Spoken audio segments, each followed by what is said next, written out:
பதவிக்கு வந்தாலும்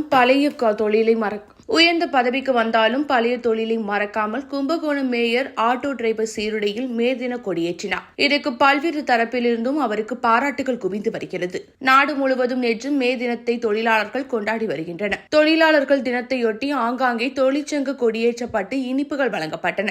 தஞ்சை மாவட்டம் கும்பகோணத்தில் தொழிலாளர் ஒற்றுமையை மேம்படுத்துவதை நோக்கமாக கொண்டு பல்வேறு நிகழ்ச்சிகள் நடந்தன. CITU தொழிற்சங்கம் சார்பில் சங்க கட்டிடத்தில் மே தினம் கொண்டாடப்பட்டது. அப்போது நடந்த கருத்தரங்கில் தொழிலாளர்களுக்கு சிறப்பு பரிசுகள் வழங்கப்பட்டது. ஆட்டோ டிரைவராக இருந்து கும்பகோணம் மாநகராட்சிக்கு மேயராக உயர் பதவிக்கு வந்தவர் சரவணன். அவர் தனது பழைய தொழிலை மறக்காமல் நேற்று ஆட்டோ டிரைவருக்கான சீருடை அணிந்தபடி CITU தொழிற்சங்கத்தில் கலந்து கொண்டு சங்க கொடியேற்றினார். இதைத் தொடர்ந்து நகர பெயிண்டர்கள் சங்கத்தின் சார்பில் வர்ணம் பூசும் தொழிலாளர்களுக்கு பரிசுகள், மளிகை பொருட்களும் வழங்கப்பட்டது. இதேபோன்று கும்பகோணத்தில் உள்ள அரசு துறையை சேர்ந்த தொழிலாளர்கள் சங்கத்தினரும் மே தினத்தை உற்சாகமாக கொண்டாடினர்.